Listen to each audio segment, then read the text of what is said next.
1.4. What is a repair method? A repair method is basically a detailed set of instructions that tells you exactly how a specific repair should be carried out on a vehicle.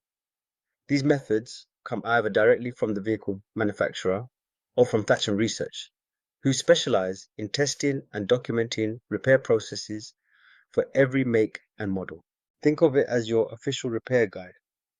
It covers things like the correct tightening torques for suspension parts, what type of welds to use and where when replacing a panel, and even the correct procedures for bonding, sealing, or aligning components.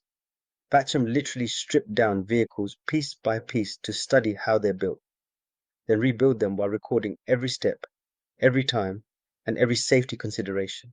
The result is a set of repair methods that guarantee repairs are done safely, efficiently, and to manufacturer standards, not based on guesswork or that's how we've always done it. As an estimator, it's your job to refer to these repair methods when creating your Audatex estimates. Doing that ensures your labor times, parts, and materials are not only accurate, but also backed by the data insurers and engineers expect to see.